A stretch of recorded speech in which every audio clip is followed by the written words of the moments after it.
Ladies and gentlemen, welcome back to Wrestling Forever. I am one half of your host, Ryan 118, Ryan Fitzsimons. It's nice to be here, and I am joined by the ever glorious, ever beautiful, and ever busy Mr. Billy fucking Kirkwood. Billy, how are you doing, son? How are you doing? Billy Kirkwood, the head count at the Castle of Alba. How the bloody hell are you? I'm excellent, Ryan.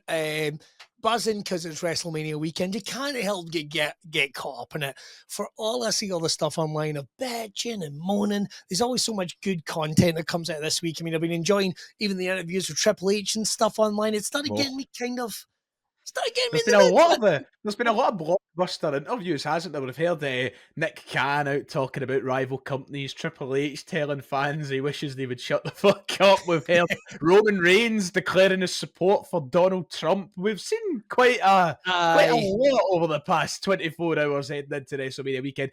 Billy, I've seen a lot of conversation, and I know we're here to do predictions. We'll get into that in a minute. I've seen a lot of conversation going into this WrestleMania weekend about how different the build this year feels to last year. Would you agree with that? Do you think maybe this year there's been a different approach? 100% the build's been different. I mean, it's unique. We're all still here. Do you know what? This gives it more of a Super Bowl feel than ever before. And by that, I mean really unpredictable. Like really, really unpredictable. I don't think we've had a Mania like this in a long, long time. Taking nothing away from last year, last year was one of my favorite WrestleManias, Ryan. I really loved WrestleMania 40. I mean, I know it's got its detractors. But I did enjoy it. Last year, last year was the example of making the most out of things not going the way they should have. We thought we were going to get a big punk match. We didn't get a punk match, but probably got one of the hottest rivalries of the year. As a result of that, we got the elevation of Damian Priest. The build has definitely been different. Do I like it? It's the way it is, man. Like, wrestling is not like it was 10 years ago. It's not like it was 20 years ago. And it's not going to be like it was 5 years ago. It just keeps making that big jump. And I am looking forward to it. I'm going to be in and out of WrestleMania this year because of gigs. Of all things, yes, I suggested. Of course. You didn't manage to get the fucking weekend off. I mean, you've got I don't know. Do we not have some Scottish Cup Celtic stuff this weekend? Oh, yes, that's right. Of course, Scottish Cup semi-finals this weekend. Listen to me. Listen to me. You drop the football facts. I use it as a filler on links on my radio show sometimes. That's what I need to know. No, I am looking forward to it. Maybe not buzzing, but I feel like I'm more into it now than I was a week ago. So that can only be a good thing. The fever is catching up, even for the disappointment that some of this year's build has been. The fever of the event itself is catching up, and I'm sure they'll deliver this weekend, which takes us into exactly why we're here, because who would we be to not predict what happens this weekend at WrestleMania? We need to go through that stacked card, some of it better than others. You said there's some filler in there, and I think we can all agree with that, so we're going to try... Go on, continue. I think so, and I've just got to run this down, right? We're not doing every event over WrestleMania because me and I were having a quick chat before we came on here. So technically, they argue that it started, right? The argument is that WrestleMania rundown started on Raw on Monday. NXT, we saw NXT, the WrestleMania kickoff, which I think is tomorrow night. I think we'll see the big kickoff. Isn't it mad how big the kickoff events have become, like stadium fillers? Even last year when I was there in Philadelphia, at this new WWE World event, you've got like a Pat McAfee show filming, you've got all this stuff like ESPN, you've got the events at the stadium, and there's so much that goes on now that you can't keep up with everything. You're going to miss something. It's inevitable. If you're working or at school or whatever, you're going to have to sacrifice some things, but we're going to focus on WrestleMania itself, night 1, night 2. As much as I think NXT Stand and Deliver will be good, what a show I think that's good. I'm looking forward to catching that. But again, it's on the same day. They've had to move it to. I think from what I've read, it starts at like 9 a.m. in local time in Las Vegas. I think it's 10 a.m. local time. 10. I think that means we get it at 1 p.m., which is quite good actually. That's okay for us. Selfishly, that works out for us. The Hall of Fame, of course, is going to be on Friday. Nah. I don't know how bothered I am. I'm glad to hear the format's changed. I'm glad to hear the format's changed. Be interesting to see how that goes. Of course, exactly. Then we've got the countdown to WrestleMania Saturday. The Slammies. Oh Are, yes, the Slammies. they, Yes, of they course. are. I didn't even know that's a thing. Apparently, that's just going to be on YouTube if you're looking for some free Mm-hmm. content. Some point on Sunday. They don't know when that's actually going to be. I don't think we need the Slammies. Could we just move? Like, I mean, let's put it this way: if you're on the WWE roster, you are earning your fucking paycheck that weekend. I will never fucking Appearance moan. fees. Yeah, I will never fucking moan about busy schedules at festivals or stuff like that again. If you're one of the Premier Leaguers, I don't think it matters because you were. I can't remember someone telling me like even at the WWE world, like the signings and what have you, like the elite signings where you can get your picture taken. Then there's Superstars Row, which basically means you're about to be released or you could be released. That was a phrase that was used to me, so I've got to say I still think that's bullshit. I'm a big fan of Duke Hudson. I want him coming back. Then we've got WrestleMania Sunday, Raw after Mania, NXT on the Tuesday, and then SmackDown. They're just going to keep going with this. And somewhere in the midst of all that is the fucking roast, is the WrestleMania roast by Tony Heathcliff, who, here's the thing, right? He hosts Kill Tony. Are you aware of what Kill Tony is? Yes, I'm aware of what Kill Tony is. I've never watched it, but I am aware of it. One of the biggest online shows, podcasts on the planet. But Tony has not endeared himself to, despite the fact that he is a massive lifelong wrestling fan. Like he is a legit wrestling fan. It's not quite worked out. It's not quite worked out. So non-televised because they're terrified he's going to say something. How long before he makes a Chris Benoit joke, do you think? How long into the show? Look, are we going to ignore that it's a thing? It's an over 18s. I personally think I want to see it. Like I do. I want to see some of the best comics in the business. Yes. Who are bona fide wrestling fans. You got guys like Bert Kirshner.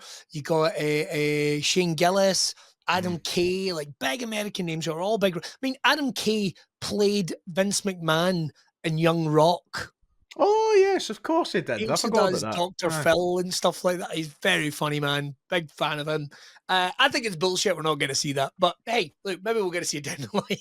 Well, who knows? It won't take long before clips surface on TikTok. I'm sure you'll get your full belly. I'm sure not. But we are talking about the big one. We are talking about the granddaddy of them all, WrestleMania. Remember when it used to be one night and 3 hours? Nope, it's fucking 8 hours. 8 hours of wrestling this weekend, baby, with all the added stuff that you said. Shall we get into predictions then? Let's get into night one, shall we? Right, we'll start with night one, ladies and gentlemen. I'm still annoyed that the Andre the Giant Memorial Battle Royal has been bombed off the Mania card, but we'll move on from that. We don't have those unpredictable matches on this anymore. I know. Which can kind of elevate someone. You said it the other day, we had the Andre the Giant Memorial Battle Royal. Used to have Money in the Bank. Yeah, of course. I thought you were going to say the Fabulous Moolah Battle Royal, which was cancelled after about 5 minutes. I'm going to come in and say it. Everybody knew Moolah was a wrong'un. Just saying. Yeah. So night one has 7 matches. Night 2 has 6 matches. Of course, SmackDown might throw in a wee bonus match just to even both nights, but we'll... Oh, actually, no, there is going to be 7. Yeah, so the only thing we don't have yet is Randy Orton. So night 2, we'll be expecting Randy Orton to have a match. So there will be 14 matches at WrestleMania, because there will be some Randy Orton-related shenanigans. We'll save that when we get to night 2. Let's start with night 1. We're kicking off with the World Tag Team Championships, Billy. War Raiders, New Day. Who you got? What you thinking? Well, I just think the War Raiders are fantastic. They've had a good run since they came back as War Raiders. But you got to ask yourself where this match is going to be in the card. If it's opening, I don't know, man. I think the New Day winning the Tag Team Championships makes a lot of sense. I personally have the War Raiders for one reason only. Why is that? I feel like Big E has to be involved here and to help War Raiders, because this match had no right being anywhere near WrestleMania. And I mean that with all due respect to all 4 competitors. But the other Tag Team Championship match, the other Tag Team Championship, I should say, has been doing the rounds on big shows, a lot of storylines, and it's nowhere to be seen. So this just came out of nowhere. And I'm glad for all 4 guys being on it. They deserve to be on the show. Yeah. But the actual match itself has just kind of came out of nowhere. Surely Big E is wrote all over this. And for me, I've got the War Raiders winning. I don't know, man. I'd say I just get a feeling we're not going to see Big E being involved too much with the storyline going forward. I just for to be involved with it but not involved with it at the same time. Mm-hmm. I said this before when they did the Raw segment where him and the New Day. Absence in pro wrestling, yes, it can make the heart grow fonder, but you have to ask yourself how big a deal Big E was. He's not on TV. I think he's fantastic. I mean, he's a great broadcaster, actually. He's so bloody Brilliant. likable Love him. and great voice, does a great job. See, if he was sitting at ringside calling the action every week, I would agree with you. Okay, fair enough. I So would we're agree. different. So we're different then on the first match. I think for shits and gigs, I also just the reason I'm saying New Day is because they've got so much heat. How much? Well, I I guess hope that they continue the heat post Mania. Put it that yeah, way. how much of a face positive heat do the War Raiders have? I just feel like they've never quite managed to get over that wee hill. If it were War Raiders winning the titles at Mania, if it were switched, I would say War Raiders. But I get the feeling we're going to see a title switch, and heel and New Day could be the nexus of the tag team division, which actually needs a wee bit of a rebuild. Might as well come in and say it. Yeah. Beyond the creeds on Monday Night Raw, there's not a lot. There's not a lot. There's not a lot there. On. There's not. So There's we not need to do something. Right, okay, good start. Both is different. Match 2 then we'll quickly go into, which is something I'm actually kind of looking forward to. It's been controversial online. It's Rey Mysterio versus El Grande Americano. That has made its way onto Mania. Listen, I don't know what Chad Gable's thinking about the entire situation, but I'm glad to see a certain soul get on the card. I think that this is something he's been working really, really hard for, and I mean El Grande Americano and not Chad Gable.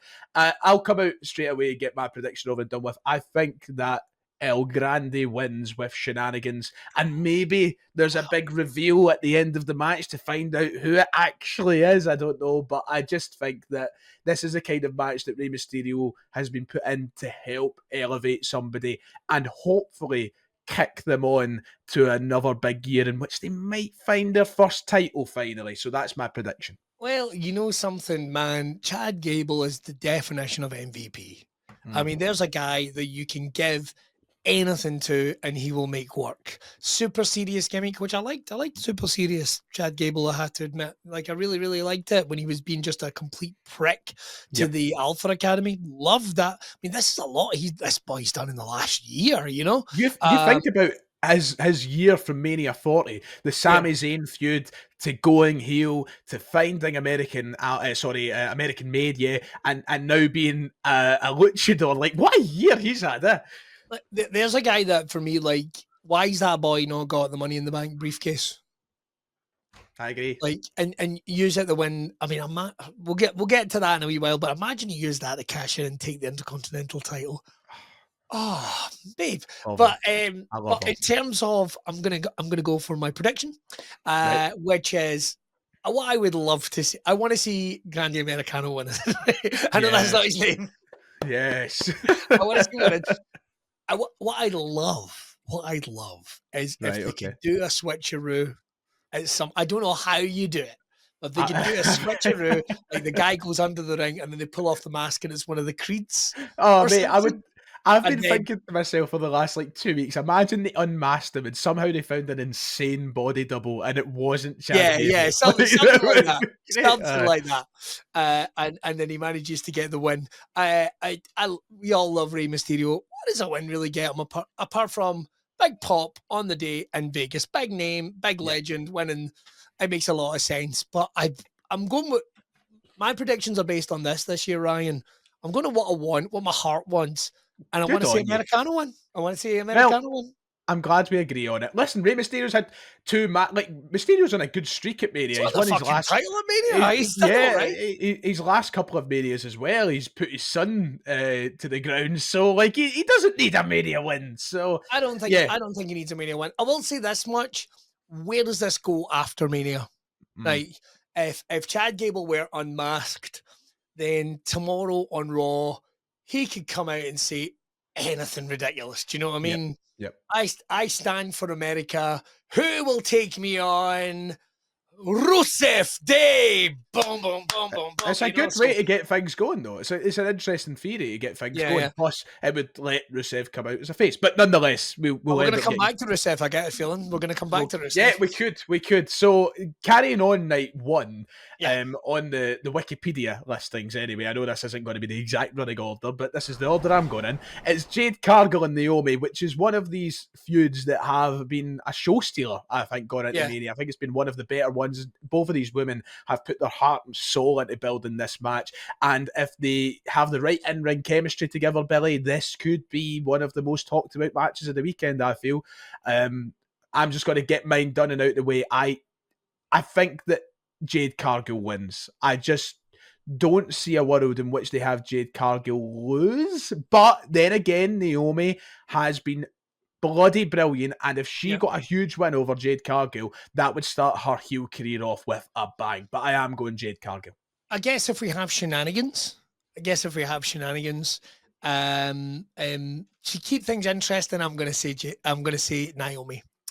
Just to keep it interesting, I kind of agree. Jade almost kind of needs the win. I think so. That's why I think that she needs will. to be the arrival of Jade Cargill. I guess my only problem is then that would mean this feud's over, and I've really enjoyed it. I've really, really enjoyed it.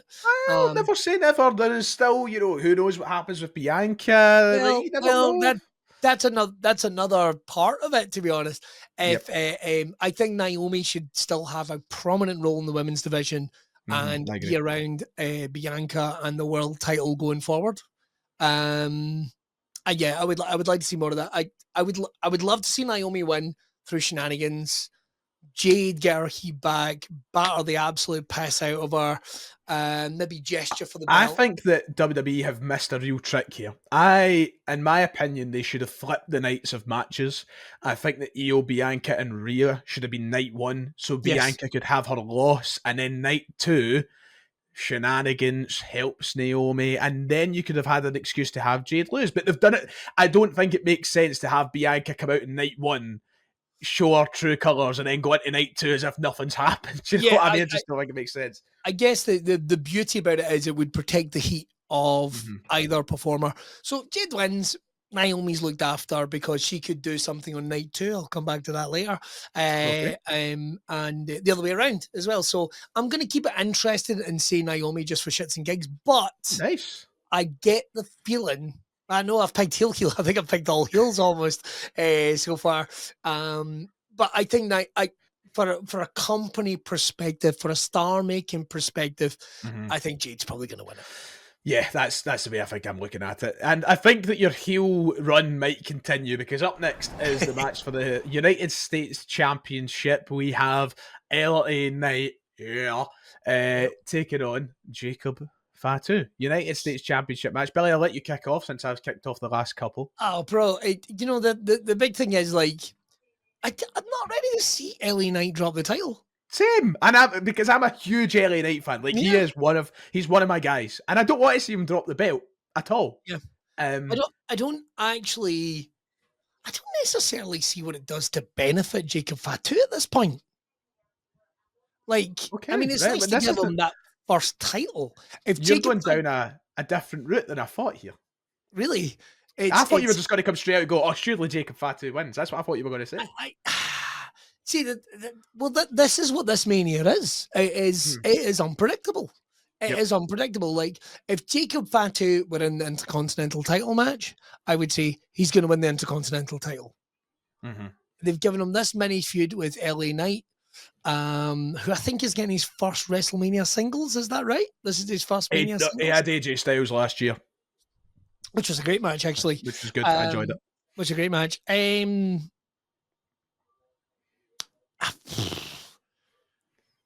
You're pondering. Those are pondering It's such thoughts. a tricky one because, like, we're huge fans of Jacob Fatu.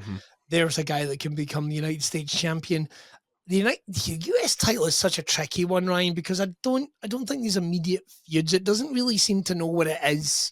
Is it like, is this a title that can be defended in the main event of SmackDown when the world champion's not there? It never seems to get that place. It doesn't get the same position the Intercontinental title does. So it's kind of weird. And I don't think LA Knight's been presented as the number 2 guy. Yep. Even though he should have. I think that's a big fucking problem in WWE. It is the number 2 singles title on SmackDown. He should be Cody Rhodes, LA Knight. They should be, these are the guys. I mean, where's LA Knight's promo going like, and whoever's title, whoever's still champion after Mania, I'm calling my shot. I'm with this belt, I'm the number 1 contender, but that's neither here nor there. So my way around the house is apart from Solo Sikoa getting involved in some way and maybe igniting that feud. Well, you're touching on what I'm going to go into. I think LA Knight's going to retain. So do I. I thought you were going to go down the route of, surely Jacob wins, and that's why I was going to wait till second. But there is a significant absence on the card, and that is Solo Sikoa. Don't get me wrong, I'm not the world's biggest Solo Sikoa fan, but he main evented SummerSlam. And a guy that main events SummerSlam should probably have a match at WrestleMania, but he doesn't.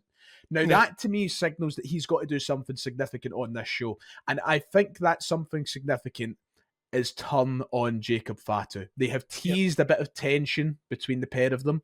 And I think that Solo is going to cost Jacob Fatu this match. And I think it gives Jacob a reason to lose in a fashion that is unclean.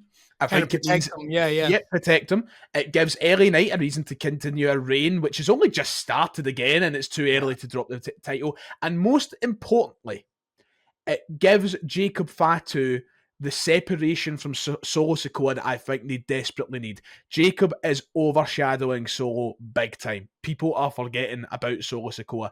If you put them against each other, you bring back the heel heat that Solo needs, and you make Jacob Fatu the star that fans love. I think it works out for all 3 parties that are involved in this match. Solo needs stuff to get his teeth into, whether it's the rebuilding of a new bloodline or a new faction. We know that his brother, I think, there's been other signings, seemingly. Yeah. Zilla Fatu is apparently on the radar, although I've heard reports that they consider him not to be ready yet. That's right, of course. Yep. I heard that. And again, it's funny because there's so many guys in the independent circuit. You go, this guy's straight main roster.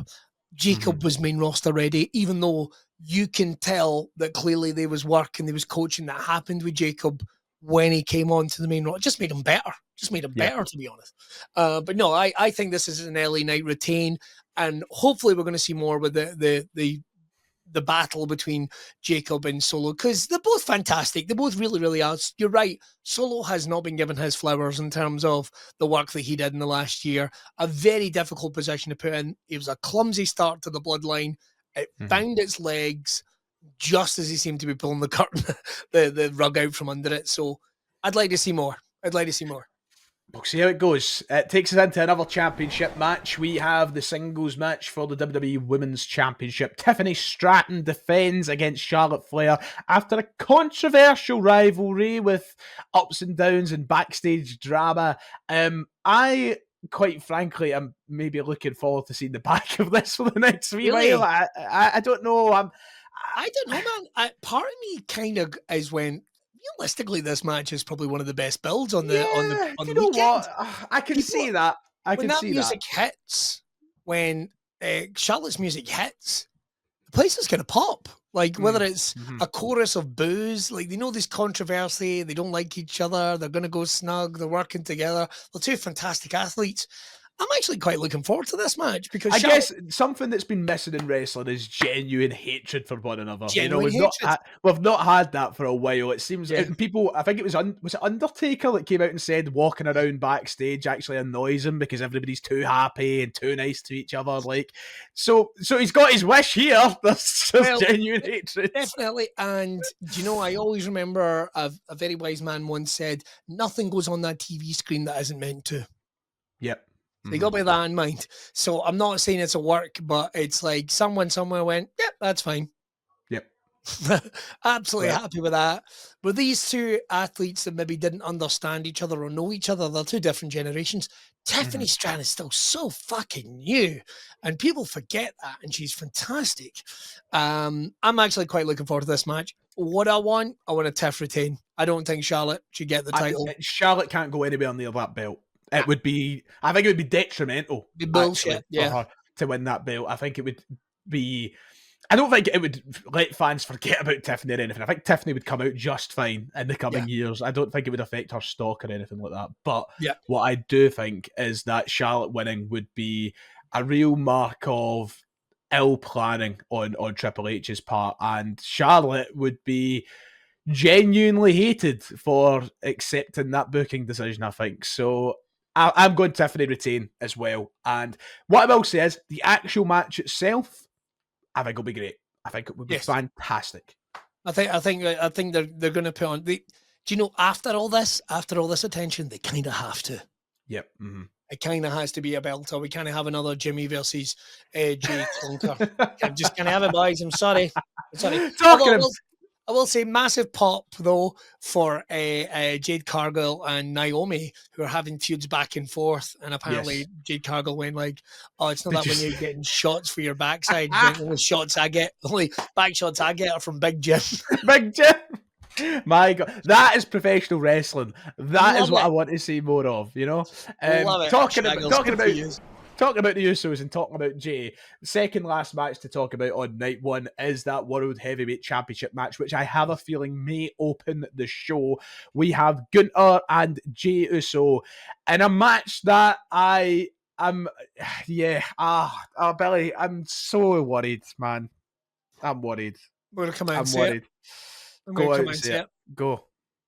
Gunther retains. Wow. Really? You think so? Yep. Because I'm going to come out and say something that kind of contradicts what I've said in recent weeks. Right. I don't think Jay's ready yet. I don't think Jay's ready yet either. I think he's fantastic. I hate this narrative that he's shit. Like this narrative that's appeared in the last 2 months. Jey Uso's a fantastic wrestler. He's one of the greatest tag team wrestlers in the history of the sport. Like, no doubt about it. People turn around and say, he's only got 3 moves, he's shit, it's all yeet. It's like, what? Like, you don't get to that position in your career without being somewhat good. I agree. Yeah. He's not exactly going to put on a 5-star classic. He's not well. I think with Gunther he might. Do you think so? I think with Gunther he might. I think. Well, let's put it this way, man. They're going to be given the maximum amount of time. Mm-hmm. They're going to be produced. They're going to get an opportunity to really tell a story that has really kicked in over the last couple of weeks. Yep. It's an underdog story. To be fair, to back up your point, if anybody can take anybody to a 5-star match, it's Gunther. Because he's arguably the best in the world. He's arguably the best in the world. Everyone needs to remember what we've seen from Jey is just been what Jay's been allowed to show. Well, what Jay's been allowed to. I mean, you got to think of who he's been wrestling and who he is now, which is the slightly underdog babyface going into this, which is kind of how they want to present somebody that's challenged for the world title. And does everyone remember the Jey match with Roman Reigns? Yes. Fucking belter. Like a belter. And it takes 2 to tango. I think we're going to see that match again. And I just get the feeling we're doing a Cody Rhodes. I just don't think it's his year. I think it's going to be Gunther. I hope so. So I think, here's my prediction. My prediction is Jey. I don't want it to be Jey. Yeah. I think it's going to be. I think that by giving him that Royal Rumble win and by putting their eggs in that basket, I think it signals them giving a Jey Uso his reign. So that's what my prediction is. But what I'll say is, and this is what I want to say, I'm hoping the last couple of weeks has shown Triple H what they have in Gunther. And it doesn't matter who he's going up against. Gunther should be beating him because I'll say this loud and clear. I think he is the best professional wrestler in the world. I don't think there's anybody better than him. And I think he should be winning. And what I brought up earlier on to some of my mates is that think of all those times where Roman was champion, especially in the first kind of 300, 400 days, where he would come onto a title match and people would go, oh, this is it. This is the one he finally loses. And it was a no-brainer. Oh, Roman's losing the title this week. Oh, that's it. It's a no-brainer. It's done. And then Roman would win. And you'd be left scratching and you'd go, huh? Oh, that was the time for Roman. And think about how many times that happened up until like day 700, day 800 of the reign, where we knew it was, right, okay, they're aiming for the 1,000 days. We know that's going to happen now. But think about how many times they've done that. Is this similar? Are they throwing this red herring out there that Jey is finally going to do it just for Gunther to kill him and go, you thought someone's taking this world title off of me. I am the best in the world. That's what I want. That's what I want. I just think it makes Gunther a killer. I think it'll mean more when he loses the title. What's the main event? Like, you've also got to look forward to so many other matches and so many other scenarios. We're not going to have Cena around that much, right? Yep. Which we'll come to. We're not going to have Cena around that much. I just don't see it. Hey, listen, I'm more than willing to be proved back. And I'll tell you this now, if Jade does win the world title, give him everything. Give him his love. Give him the big matches. Give him the main events. Give him that, because we need fresh faces in that world title picture. That I will agree with hands down as a fact. However, 38-year-old Jey Uso might not necessarily be the guy. But, well, you're only going to get 5 years out of him. Is Jey Uso going to be the guy that's main event next year's WrestleMania? I don't think he is. If he wins the world title at SummerSlam, let's say, then he could be. I just get the feeling this isn't the story to tell. Well, what I will say is the story that they're telling over the past 3 weeks especially is the best 3 weeks of Gunther's title reign thus far. Yes. That is the way that Gunther should have been presented through the entirety of this spell. And that's why I don't want to see it end this week. But I just have a feeling it will. Seems a shame to waste it. If this match was not happening on WrestleMania, I would say, Jey, give them a little more time to cook. Give Jey some losses against Gunther, and then let him win the big one. Let him be the big underdog. This is at your last chance. Boom. I think it would be great to see. But I think Gunther. May I make a request though of WrestleMania? Go on. Tell you what I want for WrestleMania 41. I want Jesse Ventura to return to WrestleMania. I would love that. And it now would be the perfect time of him being involved with Saturday Night Main Event. Like, he's part of the company now. He hasn't been at WrestleMania since WrestleMania 6. Right? So let's put Jesse Ventura on the world title matches. I'm just saying, let's put him on the world title matches, just like they did with JR back in the day. Jesse Ventura back at WrestleMania, whoever is on those commentary teams, whether it's Pat, whether it's Cole, whether it's who's the Money cunt? Corey Graves. Corey Graves. Our other boy. Oh, who the fuck I went? Forgotten the fella. Wade Barrett. You're forgetting Wade Barrett. No, the other fella. Joe Tessitore. Yeah, Joe Tess. Yes. Slot Jesse in there somewhere, or have him doing a panel backstage or something like that. I would love to see. I love it, yeah. Have him shit all over Jey Uso. Shit all over Jey Uso. Saying, this isn't the guy. You're putting him in there with a predator. You're putting him in there with a fucking killer. Gunther will mess this motherfucker up.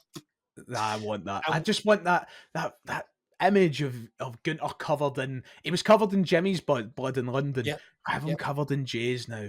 Get both the bloods. Oh, I want it. Love it. Let's do it. Right, WrestleMania Night 2, my friend. Oh, wait, hold on. You're skipping the goddamn main event. I'm a though. I'll get back to this in a minute, this main event. The main event of Night 1, it is the triple threat, Roman Reigns, CM Punk, with Paul Heyman versus Seth Rollins. It's turned into a custody of Paul Heyman ladder match. Let me just call this what it is. A constellation prize. Yeah, it's a little bit. We've said it for weeks though, Billy. This isn't new. We've spoken about this in the podcast for weeks about how we've kind of been against the idea of this being a WrestleMania main event. And I think they've shown, like, imagine if this was just, and this is nothing against Seth Rollins, who I think is the MVP of WWE, right? But imagine this was just Roman Reigns versus CM Punk with Paul Heyman in the middle. It would have been substantially better, I think. Let's put it this way. If Seth Rollins doesn't have a place in this match, and Rollins is doing some ridiculous heelish, I hate CM Punk work just now. For example, I think he challenged CM Punk to a UFC match. Now, I'd imagine Punk at 45 or whatever it is, 46 or whatever it is not going anywhere back near. Shouldn't have done that when he was, 38 or whatever it was. Like, he's not going to be fucking doing it now, is he? But he's doing great work. Nate, I really struggle with this match from the what could have been. I don't know how interested I am in seeing Punk, Seth, Roman. That dynamic I don't like. I know I've heard heel like Paul Heyman aligning with Seth Rollins. I don't know if I give a fuck about that. I really, I'm struggling with this match, mate. I really am struggling. I'm a big CM Punk mark. I would love to see him win. Predicting this is a hard one, let alone giving a fuck about it. What monster? I have my prediction. Go on. My prediction's Seth. I don't necessarily think that means Seth aligns with Heyman. I don't 100% think that will happen because I don't think Seth Rollins needs Paul Heyman. Seth Rollins is great. Paul Heyman is used to bring talent to the next level, and Seth Rollins is probably at the highest level a wrestler could be at. And he's a great talker, a great wrestler, a great performer. Seth Rollins doesn't need Heyman for anything. I think that Seth will win through shenanigans, but not necessarily linking to a Heyman partnership. I think that might play off on the side. I want Punk to win, naturally, as everybody knows. I fucking love the guy. But I just think that this will grow arms and legs. I could see Roman and Punk maybe happening at SummerSlam this year. Yeah. And I just think that Seth Rollins... This is the way I word it, Billy, and this is what I'll leave off on before letting you finish off what you think. Seth Rollins, for me, not only this past year, but this past decade, has carried WWE on his broken back. Yes. I love CM Punk, but he walked away for 10 years. I respect the hell out of Roman Reigns, but he's worked 4 matches in the past 12 months. If anybody should be walking out of WrestleMania with this main event win, it should be the guy who has literally risked his long-term health for the sake of the company, and that is Seth Rollins. And that's my opinion. I agree. I agree. I would love to see a Punk win. I don't think it gives Roman anything by winning. Roman is the guy that needs to win least out of all 3. Yeah. Just add. So I think the one that needs the win, maybe even to take some time off. I do need Seth to leave for a bit. Mm-hmm. And not I'm away I'm going away, and then he's back 3 weeks later. I mean, like, proper fucking off for 6 months. Yep. Like, proper disappearing. But I think you're right. I think it's something that he needs. And he's the only person that I can see winning it. Because if he wins it as well, Roman Reigns and Paul Heyman can continue a relationship. Punk and Heyman can continue the relationship. If it becomes about Paul Heyman turning heel, then they fucked it. Mm-hmm. Because that should not be the aim of WrestleMania, the main event of WrestleMania, to turn a manager heel. No matter how significant Paul Heyman is to the business, he's one of the most important guys to ever be involved in the business. Yeah. But the main event of WrestleMania should not revolve around Paul Heyman. Definitely not. And I love Paul Heyman, but I'm gonna agree with you bitterly and through gritted teeth, because I think you're right. I think it's gonna be Seth bloody Rollins. Seth freaking Rollins. Seth bloody Rollins. It completely changes the inflection, doesn't it? Seth bloody Rollins.